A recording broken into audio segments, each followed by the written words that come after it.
ದೇಶದೆಲ್ಲೆಡೆ ಶ್ರೀರಾಮನ ಜಪದಲ್ಲಿ ಮಿಂದೆದ್ದ ಭಕ್ತ ಸಾಗರ. ಶ್ರೀರಾಮನವಮಿ ಅಂಗವಾಗಿ ಎಲ್ಲ ದೇವಾಲಯಗಳಲ್ಲೂ ಶ್ರೀರಾಮನಿಗೆ ವಿಶೇಷ ಹೂವಿನ ಅಲಂಕಾರದೊಂದಿಗೆ ಪೂಜೆ ಪುನಸ್ಕಾರಗಳು ನೆರವೇರಿವೆ. ಸುಮಾರು 40 ವರ್ಷಗಳಿಂದ ಪ್ರತಿ ಹಬ್ಬದಲ್ಲೂ ವಿಶೇಷ ಪೂಜೆ ಪುನಸ್ಕಾರಗಳನ್ನು ಸಲ್ಲಿಸುತ್ತಾ ಬಂದಿರುವ ಸುರಕ್ಷಾ ಚಾರಿಟಬಲ್ ಟ್ರಸ್ಟ್ ಅವರ ವತಿಯಿಂದ ಪ್ರತಿ ವರ್ಷದಂತೆ ಈ ವರ್ಷವೂ ಕೂಡ ಕೊರಟಗೆರೆ ಪಟ್ಟಣದ ಶ್ರೀ ಗುಂಡಾಂಜನೇಯ ಸ್ವಾಮಿ ದೇವಸ್ಥಾನದಲ್ಲಿ ಶ್ರೀರಾಮನಿಗೆ ವಿಶೇಷ ಪೂಜೆ ನಂತರ ಭಕ್ತಾದಿಗಳಿಗೆ ಪಾನಕ, ಮಜ್ಜಿಗೆ, ಕೋಸಂಬರಿ ಹಾಗೂ ವಿಶೇಷ ಪ್ರಸಾದವನ್ನು ಶ್ರೀರಾಮನ ಭಕ್ತರು ವಿತರಿಸಿದರು. ಇದೇ ಸಂದರ್ಭದಲ್ಲಿ ಮಾತನಾಡಿದ ಭಕ್ತಾದಿಗಳು, ದೇವಸ್ಥಾನದ ಹುಂಡಿಗಳ ಹಣ ತೆಗೆದುಕೊಂಡು ಹೋಗುವ ಮುಜರಾಯಿ ಇಲಾಖೆಯ ಅಧಿಕಾರಿಗಳು ದೇವಸ್ಥಾನಕ್ಕೆ ಬೇಕಾಗಿರುವ ಅಭಿವೃದ್ಧಿ ಕಾರ್ಯಗಳನ್ನು ಮಾಡುವುದಿರಲಿ, ಏನು ಆಗಬೇಕು ಎಂದು ಕೇಳುವ ಸೌಜನ್ಯ ಕೂಡ ಅವರಿಗೆ ಇಲ್ಲ. ಇಡೀ ರಾಜ್ಯದಲ್ಲಿ ಹಿಂದೂ ದೇವಾಲಯಗಳ ಅಭಿವೃದ್ಧಿ ಮರೀಚಿಕೆಯಾಗಿದೆ. ಇತಿಹಾಸ ಪ್ರಸಿದ್ಧ ಹಿಂದೂ ದೇವಾಲಯಗಳು ಕಣ್ಮರೆಯಾಗುತ್ತಿವೆ.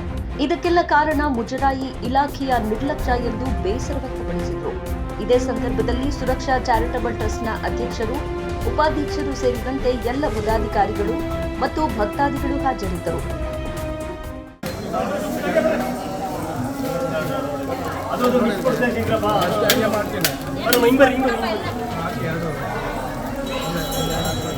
ಯಾರು ನೋಟು ಕೊಡ್ಬೇಡ್ರಿ, ಇಲ್ಲಿ ಕೊಡ್ತಾರೆ ಎಲ್ಲ ಹೋದ್ರಿ ನಾಮ ಸಂವತ್ಸರದ ಶ್ರೀರಾಮನವಮಿ ಪ್ರಯುಕ್ತ ವಿಶೇಷ ಪೂಜೆಯನ್ನು ನೆರವೇರಿಸಲಾಗಿದೆ.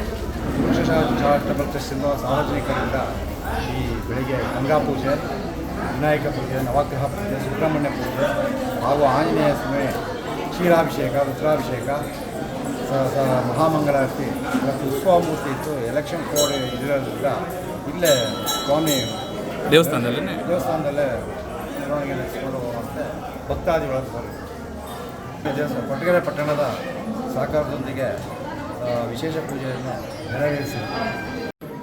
ಸಮಸ್ತ ಜನತೆಗೆ ಶ್ರೀರಾಮನವಮಿಯ ಶುಭಾಶಯಗಳು. ಈ ಪ್ರತಿ ವರ್ಷದಂತೆ ನಾವು ಕೂಡ ಈ ಗುಂಡಾಂಜನೇಯ ಸ್ವಾಮಿ ಸನ್ನಿಧಾನದಲ್ಲಿ ಶ್ರೀ ಶುಭ ಚಾರಿಟಬಲ್ ಟ್ರಸ್ಟ್ ವತಿಯಿಂದ ಶ್ರೀರಾಮನವಮಿನ ಆಚರಿಸ್ತಾ ಇದ್ದೀವಿ. ಈ ಆಚರಣೆಯಲ್ಲಿ ಎಲ್ಲ ಸಮಸ್ತ ಭಕ್ತಾದಿಗಳು ಸೇರಿ ತುಂಬ ಭಕ್ತಿಪೂರ್ವಕವಾಗಿ ಪ್ರಾರ್ಥಿಸ್ತಾರೆ. ಆಯಪ್ಪ ಇಷ್ಟಾರ್ಥಗಳನ್ನ ಸಿದ್ಧಿಸುವಂಥ ದೇವರಾಗಿದ್ದು ಪ್ರತಿ ವರ್ಷವೂ ಇದು ನಡ್ಕೊಂಡು ಹೋಗ್ತಾ ಇದೆ. ಅದನ್ನು ನಾವು ಸುರಕ್ಷಾ ಚಾರಿಟಬಲ್ ಟ್ರಸ್ಟ್ ವತಿಯಿಂದಲೇ ಮಾಡ್ತಾ ಇದ್ದೀವಿ. ಇದಕ್ಕೆ ಈ ಶ್ರೀ ಗುಂಡಾಂಜನೇಯ ಸ್ವಾಮಿ ದೇವಸ್ಥಾನ ಮುಜರಾಯಿ ಸೇರಿದ್ದಾದ್ದರಿಂದ ಇದಕ್ಕೆ ಮುಜರಾಯಿ ಇಲಾಖೆಯಿಂದ ಯಾವುದೇ ಅನುದಾನಗಳಾಗಲಿ, ಯಾವುದೇ ಚಿನ್ನ ಬಣ್ಣ ಓಡಿಸೋದಕ್ಕಾಗಲಿ, ಇನ್ನೊಂದು ಪೂಜಾ ಕಾರ್ಯಕ್ರಮಗಳಿಗೆ ಯಾವುದೇ ಸಹಕಾರನೂ ತಹಶೀಲ್ದಾರರಾಗಲಿ ಸಂಬಂಧಪಟ್ಟ ಅಧಿಕಾರಿಗಳು ಯಾರೂ ಕೂಡ ಇದಕ್ಕೆ ಸಹಕಾರ ಕೊಡ್ತಿಲ್ಲ. ಹಾಗಾಗಿ ಈ ದೇವಸ್ಥಾನ ಹರಿಜನ್ ಕಾಲೋನಿ ಒಳಗಿರೋದ್ರಿಂದ ಇದು ತುಂಬ ಪೂರ್ವಿಕರ ಕಾಲದಿಂದ ಬಂದರೂ ಕೂಡ ಈ ದೇವಸ್ಥಾನಕ್ಕೆ ತುಂಬ ನೆಗ್ಲೆಕ್ಟಾಗಿ ನೋಡ್ತಾ ಇದ್ದಾರೆ ಯಾರು ಸಂಬಂಧಪಟ್ಟ ಮುಜರಾಯಿ ಇಲಾಖೆ. ಇಲ್ಲಿನ ತನಕ ಇದು ಸುಣ್ಣ ಬಣ್ಣ ಆಗಲಿ, ಇನ್ನೊಂದಾಗಲಿ ಮತ್ತೊಂದಾಗಲಿ ಯಾವುದೇ ಪೂಜೆ ಖರ್ಚಿಗೆ ಒಂದು ಕರ್ಪೂರನೂ ಕೂಡ ಕೊಡ್ತಾ ಇಲ್ಲ. ಕೇಳಿದ್ರೆ ಕೊಡೋಕ್ಕೆ ಇದು ಪರ್ಮಿಷನ್ ಇಲ್ಲ ಅಂತಾರೆ. ದೇವಸ್ಥಾನ ಇದು ಹರಿಜನ್ ಕಾಲೋನಿಯಾಗಿರೋದು ಮುಜರಾಯಿ ಇಲಾಖೆದು.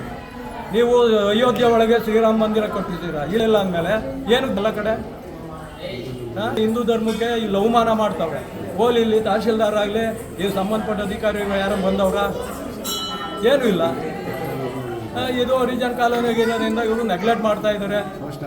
ಅದರಿಂದಾಗಿ ದಯವಿಟ್ಟು ಈ ಸಂಬಂಧಪಟ್ಟ ಅಧಿಕಾರಿಗಳು ಈ ಕಡೆ ಗಮನ ಹರಿಸ್ಬೇಕು.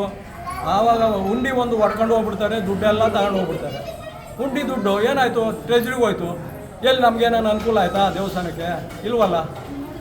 ನಾವು ಒಂದು ಸಂಘಟನೆ ಮಾಡ್ಕೊಂಡು, ಒಂದು ಚಾರಿಟಬಲ್ ಟ್ರಸ್ಟ್ ಮಾಡಿಕೊಂಡು, ಟ್ರಸ್ಟ್ ವತಿಯಿಂದ ಈ ಗುಂಡಾಂಜನೇಯ ಸ್ವಾಮಿ ರಥೋತ್ಸವ ಆಗಲಿ, ಇನ್ನೊಂದಾಗಲಿ ಮತ್ತೊಂದಾಗಲಿ ಪೂಜಾ ಕೈಂಕರ್ಯಗಳನ್ನ ಮಾಡ್ಕೊಂಡು ಹೋಗ್ತಾ ಇರೋದು ಪ್ರತಿ ವರ್ಷವೂ.